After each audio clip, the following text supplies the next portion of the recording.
కొల్లం గంగిరెడ్డికి సంబంధించిన వివరాలని DGP media ముందు ప్రవేశపెడుతున్నారు. ప్రత్యక్ష ప్రసారం ద్వారా చూద్దాం.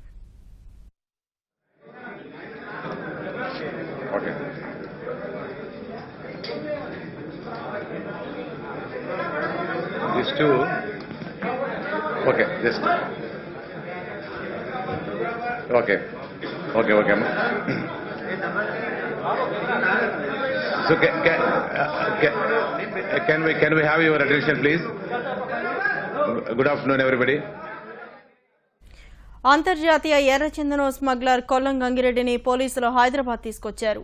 మరి కాసేపట్లో మీడియా ముందు ప్రవేశపెట్టనున్నారు. మారిషస్ నుంచి శంషాబాద్ విమానాశ్రయంలో దిగ్గానే డీజీపీ కార్యాలయానికి తీసుకెళ్లారు. గంగిరెడ్డి వస్తున్నాడనే సమాచారంతో భారీగా మీడియా ప్రతినిధులు ఎయిర్పోర్టుకు చేరుకోవడంతో పోలీసులు వ్యూహాత్మకంగా వ్యవహరించారు. వేరే మార్గంలో గజ దొంగను చాకచక్యంగా బయటకు తీసుకెళ్లారు. ఎర్రచందనం స్మగ్లింగ్ లో ఆరితేరిన గంగిరెడ్డిపై అనేక కేసులు, ఆరోపణలు ఉన్నాయి. ఒక్క కడప జిల్లాలోనే 22 కేసులుండగా కర్నూలు, చిత్తూరు జిల్లాల్లోనూ కేసులున్నాయి.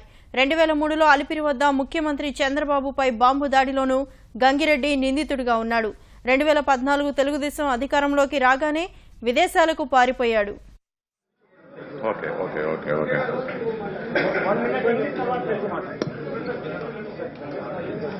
యాక్చువల్లీ ఈ పెద్ద మీకు ఈరోజు ఈ ప్రెస్ కాన్ఫరెన్స్ పెట్టి చెప్పాల్సిన అవసరం లేదు. ఎందుకంటే మీరు అంతా కూడా మాతో పాటు మీరు ప్రతిరోజు కూడా ఏం జరుగుతుంది అని చెప్పి ఈ కేసులో మేము ఈ కేసు మొదలుపెట్టి ఇప్పటికి 8.5 నెలలు అవుతుంది. ఈ 8.5 నెలల్లో మీరు ప్రతిరోజు ఈ కేసు ఫాలో అవుతానే ఉన్నారు. కాబట్టి మీకు దీంట్లో ప్రతి స్టెప్ మీకు తెలిసిందే. అయినా కానీ మీకు ఫార్మాలిటీ కోసం మీకు ఉన్న ఆ నోట్ ఇచ్చారు మా వాళ్ళు. ఆ నోట్లో ఎట్లా వీళ్ళని తీసుకురావడం జరిగిందో చెప్పారు. నార్మల్ గా మనకు డిపోర్టేషన్, ఎక్స్ట్రాడిషన్ కావాలంటే మనకు తెలుసు ఎక్స్ట్రాడిషన్ చాలా టైం పడుతుంది. ఎక్స్ట్రాడిషన్ అంటే దాదాపు మనకు 2-3 ఏళ్ళు తక్కువ పడదు. కానీ డిపోర్టేషన్ అయితే ఎక్స్ట్రాడిషన్ అనేది జ్యుడిషియల్ డెసిషన్. అది జ్యుడిషియల్ డెసిషన్ అంటే కోర్ట్స్ హ్యావ్ టు డిసైడ్. దాంట్లో మనం we have to go through all the appeal process, everything. So extradition కును డిపోర్టేషన్ కు డిఫరెన్స్ అది. డిపోర్టేషన్ లో ఏమవుతుందంటే మనము ఇది ఎగ్జిక్యూటివ్ డెసిషన్. ఎగ్జిక్యూటివ్ డెసిషన్ అంటే government to government. The president, normally president or the prime minister, they will have the power to deport a person who is a person non grata. So మాకు ఈ కేసులో ఏమైందంటే మొట్టమొదట మేము extradition proceedings file చేశాము. తర్వాత on legal advise we also filed deportation proceedings. Because ఈయన false passport మీద ఫాల్స్ ఐడెంటిటీ పైన అక్కడ పోయాడు కాబట్టి it was easy, in a way it was easy for us to get him deported back. Because our passport, ఒకసారి మన passport మనం cancel చేసిన తర్వాత ఇవన్నీ పాయింట్స్ మీకు నోట్లో ఉన్నాయి. పాస్పోర్ట్ క్యాన్సిల్ అయిన తర్వాత సో అతను you will know longer be Indian citizen కదా, మన దేశ పౌరుడు కాదు కదా అతను ఒకసారి మన పాస్పోర్ట్ క్యాన్సిల్ చేసినాక. కాబట్టి ఆటోమేటిక్ గా అతను డిపోర్ట్ చేసిన అవసరం వచ్చింది. సో డిపోర్ట్ చేశాడు. ఇవి అక్కడున్న అందరూ కూడా మన ముఖ్యంగా Indian high commission in Mauritius కానీ, తర్వాత ఇంటర్పోల్ వాళ్ళు కానీ, అలాగే మిగతా అక్కడున్న ఈ మారిషస్ పోలీస్ ఆఫీసర్స్ కానీ, అక్కడున్న మిగతా వాళ్ళు ప్రాసిక్యూటర్స్ కానీ, అటార్నీ జనరల్ కానీ అందరూ కూడా మాకు చాలా బాగా కోఆపరేట్ చేశారు. చాలా ఫెయిర్ గా పోయారు వాళ్ళు. అందుకోసం మాకు కూడా ఇప్పుడు ఈ కేసు చాలా మంచి కేసు. మీకు తెలుసు ఇన్వెస్టిగేషన్ ఉండే కేసులు ఉన్నాయి. శిక్ష పడి సగం శిక్ష, కొంత శిక్ష అనుభవించి కన్విక్షన్ అయ్యి మిగతాది అవాయిడ్ చేస్తూ అక్కడ పారిపోయింది ఉండదు. సో ఇలాంటి కేసులో నార్మల్ గా మాకు మా ముందు నుంచి కూడా మేము అనుకున్నాం. అందుకే మీరు ఎప్పుడైనా మేము చెప్పేవాళ్ళం తప్పకుండా వస్తాడు, కానీ ఎంత టైం పడుతుంది చెప్పలేము అని. సో ఈ విధంగా తీసుకురావడం జరిగింది. మీరు ఒకసారి ప్రెస్ నోట్ చూసిన తర్వాత మీకు ఏమన్నా డౌట్ ఉంటే అడిగి చెప్తాం. ప్రెస్ నోట్ మీకు అందరికి రాలేదా? ఇంకా ఇవ్వండి, నిదానంగా ఇవ్వండి. మరి ఏమన్నా సార్ మొత్తం చెప్పండి సార్, మాకు స్టోరీకి సార్ మొత్తం చెప్పండి సార్. ఎలాంటి ప్రాసెస్ ఎలా జరిగింది, బ్యాక్గ్రౌండ్ ఏంటి, మొత్తం చెప్పండి సార్. చెప్పండి రా, చెప్పండి సార్. మాకు ఎందుకంటే స్టోరీ కావాలి కదా సార్. ఓకే. ఇది ఎట్లా స్టార్ట్ అయిందంటే మా నోటీస్ ఎట్లా వచ్చిందంటే 2014లో మీకు తెలుసు ఎలక్షన్స్ జరిగినప్పుడు, మేలో ఎలక్షన్ జరుగుతున్నాయి కదా, ఆ ఎలక్షన్ జరిగేటప్పుడు ఇతను ఒక చిన్న కేసులో ఏదో చిన్న కేసు ఇన్వెస్టిగేషన్ లో కొంత ఇన్ఫర్మేషన్ రావడము, దాని మీద వీళ్ళు రైడ్ చేయడము, రైడ్ చేస్తే కొంతమంది పట్టుబడడం జరిగింది. అప్పుడు ఈ రెడ్ శాండర్స్ స్మగ్లింగ్ లో ఇతని పేరు బయటకు వచ్చింది. బయటకు వచ్చినప్పుడు ఇతను అరెస్ట్ చేశారు. అరెస్ట్ చేస్తే ఇతను ఏం చేశారంటే హైకోర్టుకు పోయి బెయిల్ తెచ్చుకున్నాడు. అప్పుడు మొత్తం పోలీసు కూడా మొత్తం కర్నూలు పోలీసులు అరెస్ట్ చేశారు. కర్నూలు పోలీసులంతా కూడా ఎలక్షన్ లో బిజీగా ఉన్నారు. ఎలక్షన్ లో బిజీగా ఉన్నప్పుడు ఈ బెయిల్ తెచ్చుకొని బెయిల్ వస్తానే ఏం చేశారంటే పాత పాస్పోర్ట్ పక్కన దాచిపెట్టేసి ఒక ఫాల్స్ ఐడెంటిటీ క్రియేట్ చేసుకుని ఆ ఫేక్ ఐడెంటిటీ పైన ఒక పాస్పోర్ట్ సంపాదించుకొని రిజల్ట్స్ వచ్చి రిజల్ట్స్ ఇంకా మొత్తం ఎలక్షన్ రిజల్ట్స్ వచ్చి రాకనే వెంటనే ఇతను బయటకు వెళ్ళిపోయాడు. ఎక్కడెక్కడ వెళ్ళిపోయాడంటే అతను చాలా కంట్రీస్ తిరిగాడు. చాలా మీ దాంట్లో ఉన్న అన్ని కంట్రీస్, కొన్ని కంట్రీస్ పేర్లు ఇచ్చాము మేము. చాలా కంట్రీస్ తిరిగాడు. ఇది మాకు అప్పుడప్పుడు ఇన్ఫర్మేషన్ వచ్చేది. ఇతను అక్కడ దుబాయ్లో ఉన్నాడు, లేకపోతే ఇతను మలేషియాలో ఉన్నాడు, తర్వాత సింగపూర్లో ఉన్నాడు, ఇలా మాకు ఇన్ఫర్మేషన్ వచ్చేది.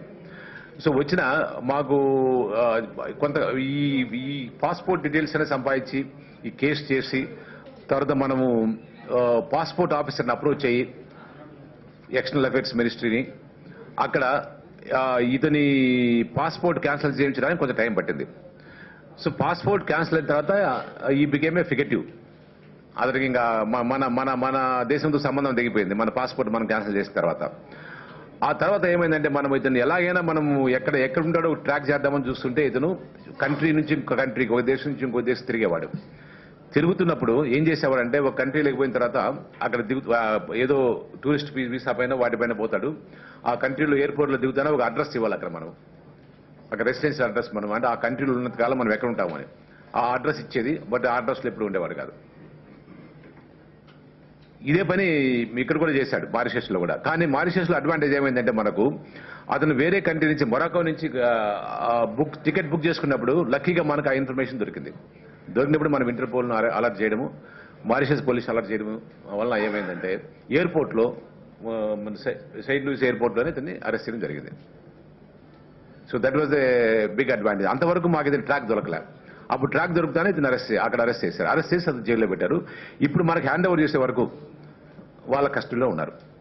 వీళ్ళు తీసుకొచ్చి మనకు ఢిల్లీ వరకు వాళ్ళ బాధ్యత కాబట్టి వాళ్ళు తీసుకొచ్చి ఢిల్లీలో మనకు హ్యాండ్ ఓవర్ చేశారు. వీళ్ళిద్దరు ఆఫీసర్స్ మారిషస్ పోలీస్ తరఫున, ఇంటర్పోల్ తరఫున వీళ్ళిద్దరు వచ్చారు. సో ఇది ఈ ప్రాసెస్. దీంట్లో మొత్తం అంతా మీకు ఈ ప్రెస్ నోట్లో స్టెప్ బై స్టెప్ ఎట్లా చేశామనేది ఇచ్చాం.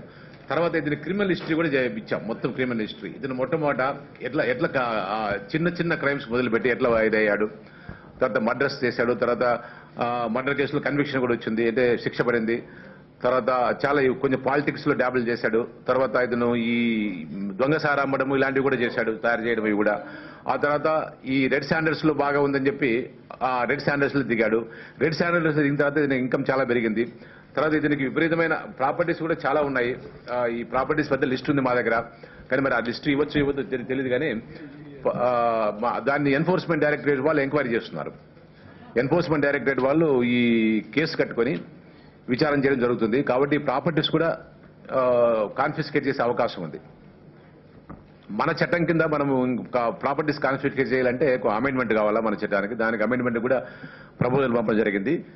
సో అమెండ్మెంట్ వస్తే మనకు కూడా ఆ ప్రొసీజర్ మనం కూడా ఫాలో అయ్యి ఈ ఇనిషియేట్ చేయొచ్చు కాన్ఫిస్కేషన్ ప్రపోజల్స్. సో ఇక్కడ దాదాపు మాకు ఫస్ట్ లో మేము ఇంతకాలం పడుతుంది అనుకోలేక 3-4 నెలలు, ఒక 6 నెలల లోపల తెచ్చేస్తాం అనుకున్నాం. మా లీగల్ అడ్వైజర్ గారు కూడా వెళ్ళి చూసి మనం ఒక with in less than 6 months will get him back అని చెప్పారు. కానీ అక్కడ ఏమైందంటే అక్కడ అతనికి మాకు ఇంత డబ్బులు ఉన్నాయని మాకు అనేది ఫస్ట్ అంత తెలియలే. విపరీతమైన పెద్ద పెద్ద లాయర్లు పెట్టుకొని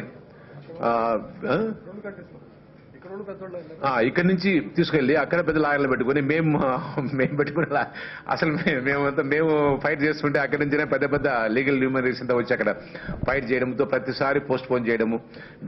బెయిల్ అప్లికేషన్ ఉంటే బెయిల్ అప్లికేషన్ పెండింగ్ ఉండి డిపోర్టేషన్ చేయలేరు, బెయిల్ అప్లికేషన్ పెండింగ్ ఉన్నప్పుడు ఎక్స్ట్రాడిషన్ కన్సిడర్ చేయలేరు.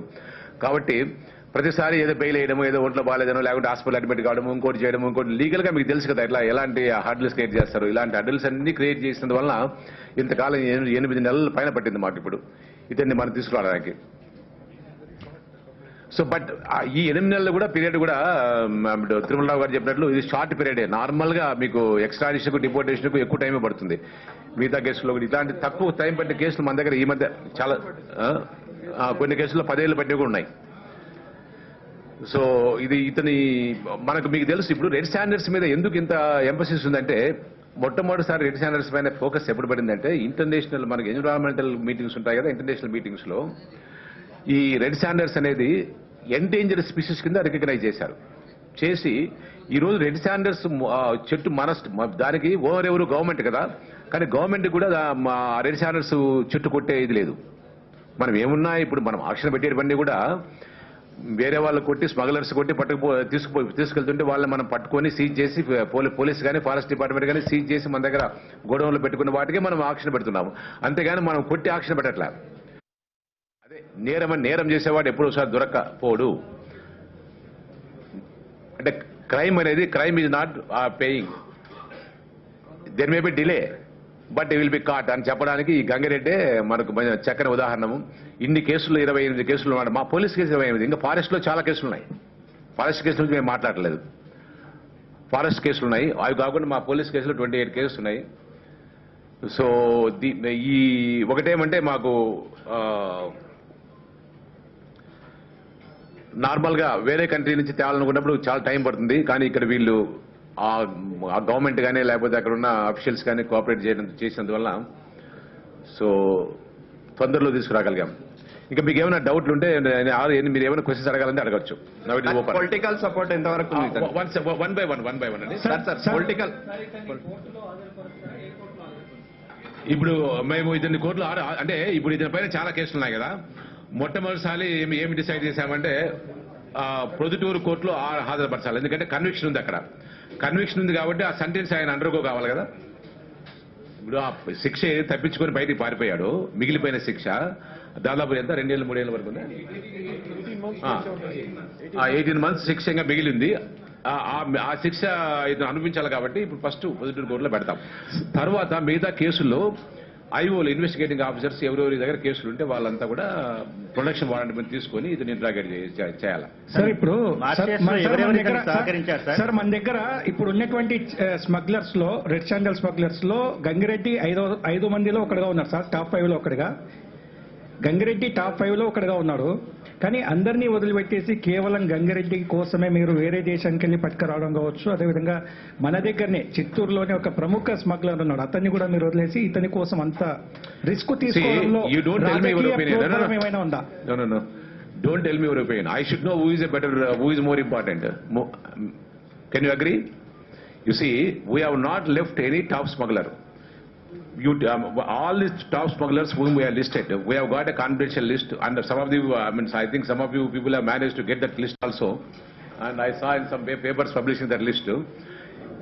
All the people in that list we have arrested, except 3-4 evaru Gangireddy and his partner Sahul Parthiban,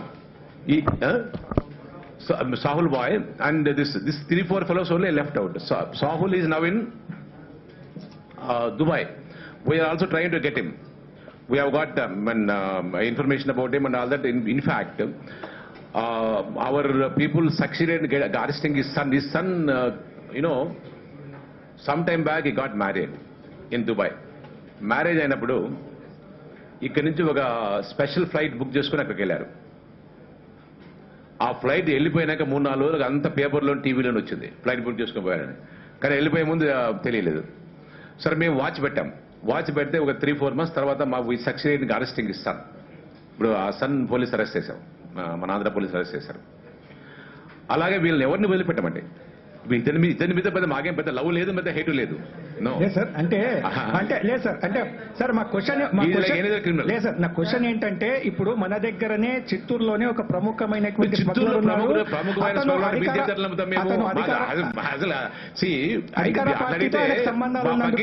చెప్తారు మీరు, మాకు ఎవిడెన్స్ కావాలి కదా. So let's not argue on these points. You see, ultimately we are talking about a legal issue. In legal issue lo, I may think that this man is very bad, but I mean unless I have evidence, you can't prove it. Sir, ఇతనికి ఎవరెవరు సహకరించారు sir? ఎవరికి? Sir Mauritius లో గంగిరెడ్డికి ఎవరెవరు సహకరించారు sir? అంటే ఒక మహిళను కూడా పెళ్లి చేసుకోవాలని ఎవరు సహకరించినా ఇప్పుడే తీసుకురావడం జరిగింది. వస్తున్నారు ఇంకా ఇదాంటి వే ఇక్కడికి వస్తున్నారు. సో వచ్చిన తర్వాత ఇంట్రాగేషన్ చేసి తర్వాత కేసులు ఇన్వెస్టిగేషన్ ఫర్దర్ గా చేసి ఎవరు సహకరించినా వాళ్ళు ఎక్కడున్నా కూడా బయట ఉన్నా లోపల ఉన్నా ఏదైనా గవర్నమెంట్ సర్వీస్ లో ఉన్నా లేకుంటే ఎక్కడ రాజకీయాలు ఎక్కడున్నా కూడా వదిలిపెట్టే ప్రసక్తి లేదు. మీరు చూసేంత వరకు మా పద్ధతి ఎట్లా ఉందో ఈ రెడ్ శాండల్స్ విషయంలో ఎక్కడ మేము ఒక చిన్న విషయంలో కూడా రాజీ పడలే. ఇప్పుడు చేద్దాం, ఇన్వెస్టిగేషన్ లో తెలుస్తుంది కదా, మనం విచారణలో తేలాలి. ఇప్పుడు సార్ డీజీపీ గారు, ఇతని ఆస్తులు ఇప్పటివరకు ఎంతవరకు ఎన్ని కోట్లు ఐడెంటిఫై చేశారు సార్? మీరు ఆస్తుల వివరాలు చెప్పుకున్నా కానీ దాని వర్త్ వాల్యూ ఎంత ఉందని చెప్పొచ్చు కదా. ఆస్తుల వివరం చాలా ఉంది. మా దగ్గర ఉన్న లిస్టు మరి వాళ్ళు ఎన్ఫోర్స్మెంట్ డైరెక్టరేట్ వాళ్ళ దగ్గర ఎంత లిస్ట్ ఉందో తెలియదు కానీ వాళ్ళు చేస్తున్నారు కేసు. ఇది మా దగ్గర ఉన్న లిస్ట్ ప్రకారం కూడా దాదాపు ఒక 300-400 కోట్లు ఆస్తులు ఉన్నట్టు, ఇంకా ఎక్కువే ఉంటుంది. కన్జర్వేటివ్ ఎస్టిమేట్ చూస్తే 300-400 కోట్లు దొరుకుతుంది. అంటే స్థిరాస్తులు చిరాస్తులు అన్ని కలిపారు సార్. తెలంగాణ స్టేట్ లో తెలీదు, మరి అడగాల ఫారెస్ట్ డిపార్ట్మెంట్. అంటే నేను చెప్పి ఇప్పుడు మా కేసులన్నీ పోలీస్ కేసులు, ఇవి ఫారెస్ట్ డిపార్ట్మెంట్ కేసులు కాదు సార్. ఏపీలో గంగిరెడ్డికి ప్రాణహాని ఉందని చెప్పేసి అంటున్నారు. మీరు ఎలాంటి రక్షణ కల్పిస్తారు ఒకవేళ అలాంటి ప్రాణహాని ఉందని చెప్పేసి కోర్టులో? ఇండియాలో ప్రాణహాని ఆయన మూలంగా వేరే వాళ్ళకా? ఏమండి ఇప్పుడు మీరు గత 20-30 ఏళ్లలో ఈయన ఎవరు అటాక్ చేసేట్లు లెక్కలేదు. ఈయన చాలా మంది అటాక్ చేసేట్లు, కొట్టినట్లు, చెప్పినట్లు కూడా ఉన్నాయి ఆధారాలు. మరి ఆయనకేం ప్రాణహాని ఉంటుంది? లేదు సార్ నిన్న వాళ్ళ ఫ్యామిలీ మెంబర్స్ మాట్లాడుతూ ప్రభుత్వం నుంచి ప్రాణహాని ఉంది అని చెప్పేసి ఆరోపించారు సార్. ఇది వాస్తవమేనా? మీరు ఆయనకు ఎలాంటి సెక్యూరిటీ ఇస్తారు సార్? కాదండి, జ్యుడిషియల్ కస్టడీలో ఉన్నాడు. కోర్టులో ప్రొడ్యూస్ చేయబోతున్నాము 24 hours లో. ఆయన తర్వాత మిగిలిన చెప్పాను, ఒక హత్య కేసులో శిక్షంగా కొంత అనుభవించాల్సి ఉంది. ఆ కేసులో దాదాపు 2 సంవత్సరాలు, దాదాపు దగ్గర 2 సంవత్సరాలు జైల్లో ఉండబోతున్నాడు. జైల్లో ఉన్నప్పుడు ఏం ప్రాణహాని ఉంటుంది ఆయనకు? అంటే నార్మల్ గా మీరు ఒక్కటి ఆలోచించండి. మీరంతా బాగా చదువుకున్న వాళ్ళు, ప్రపంచంలో ఏం జరుగుతుందో అన్ని తెలిసిన వాళ్ళు. రోజు ఇప్పుడు ఎవరైనా నేరం చేసిన వాడు, అది కాకుండా అంత పెద్ద నేరం చేసిన వాడు ఎవడు నాకేం హాని లేదు లేకుంటే నేను సేఫ్ గా ఉంటానని చెప్పలేడు కదా. ఇప్పుడు ఆయన అసలు ఇక్కడి నుంచి పారిపోవడానికి కారణం అదే కదా. ఎందుకు పారిపోయాడో? దేశం పుట్టి పెరిగిన దేశం వదిలిపెట్టి, బంధువులను, ఇక్కడ దేశం ఫ్రెండ్స్ అందరూ వదిలిపెట్టి వేరే దేశాలకు ఎందుకు పారిపోయాడు? శిక్ష తప్పించుకోవడానికి. ఇప్పుడు బలవంతంగా పట్టుకొచ్చాం కాబట్టి ఇప్పుడు అవన్నీ అలిగేషన్స్ పెడతారు. మమ్మల్ని చంపుతారని, కొడతారని పెడతారు. ఇవే కాదు, ఇక్కడే కాదు, ఇప్పుడు కోర్టులో ప్రతిసారి బెయిల్ మూవ్ చేసినప్పుడు, ప్రతిసారి మేము డిపోర్టేషన్, ఎక్స్ట్రాడిషన్ అయినప్పుడు కూడా ఇది చెప్పారు, మమ్మల్ని తీసుకుపోయి చంపేస్తారు, కాల్ చేస్తారు అని. అట్లా కాల్చేది మేము తమాషనా ఇది? సార్ ఇతను అప్పగించినప్పుడు మారిషస్ గవర్నమెంట్ ఏమన్నా మనకు ఆంక్షలు పెట్టిందా సార్? అబూ సలీం అప్పగించినప్పుడు ఉరి శిక్ష చేయొద్దు అది ఇదని మనం చెప్పిందా? లేదు, మన లీగల్ ప్రాసెస్ ప్రకారం పోతుంది. అంటే మనము ఇంటర్నేషనల్ లా ప్రకారం అతన్ని మనం తీసుకొచ్చాం. ఇంటర్నేషనల్ లా ప్రకారం మేము ఏం చెప్పినామంటే, మా దగ్గర ఉన్న కేసులు ఇప్పుడు ఫర్ ఎగ్జాంపుల్ ఎక్స్ట్రాడిషన్ మనం 14 కేసులు ఇచ్చాము. అవి కాకుండా డిపోర్టేషన్ వచ్చారు కాబట్టి ఇప్పుడు మిగతా ఎన్ని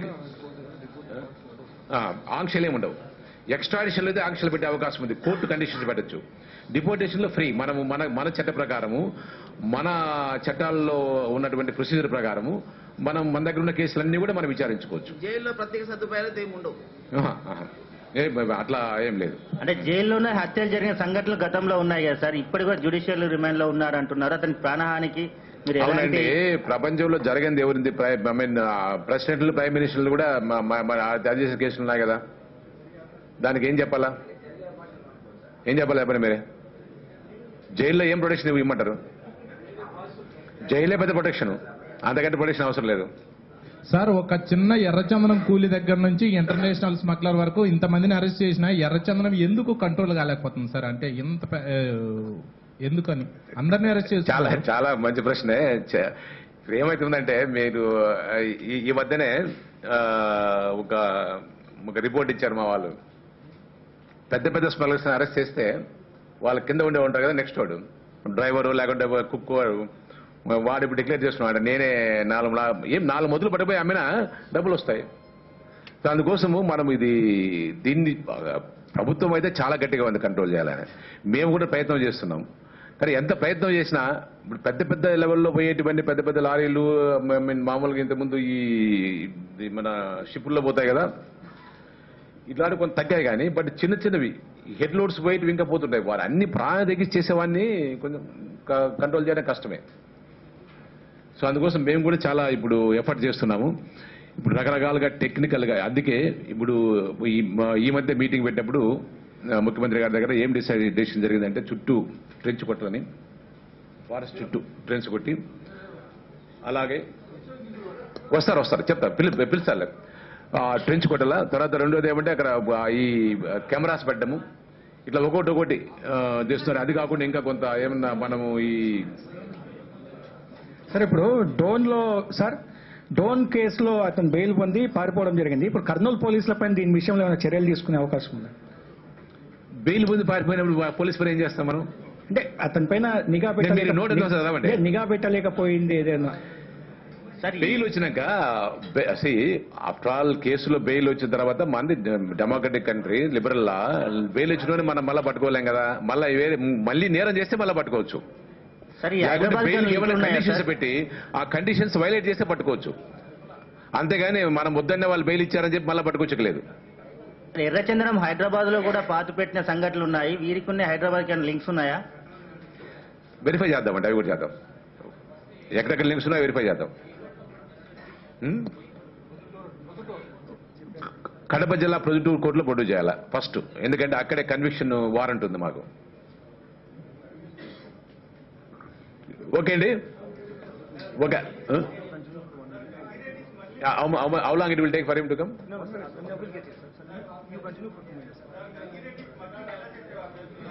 ఏమండి సార్ ఇతని నేను అడుగుతున్నా స్మగ్లింగ్ ఎలా ఉండేది సార్? సార్ మోడస్ ఆపరెండి ఎలా ఉండేది ఇతంది?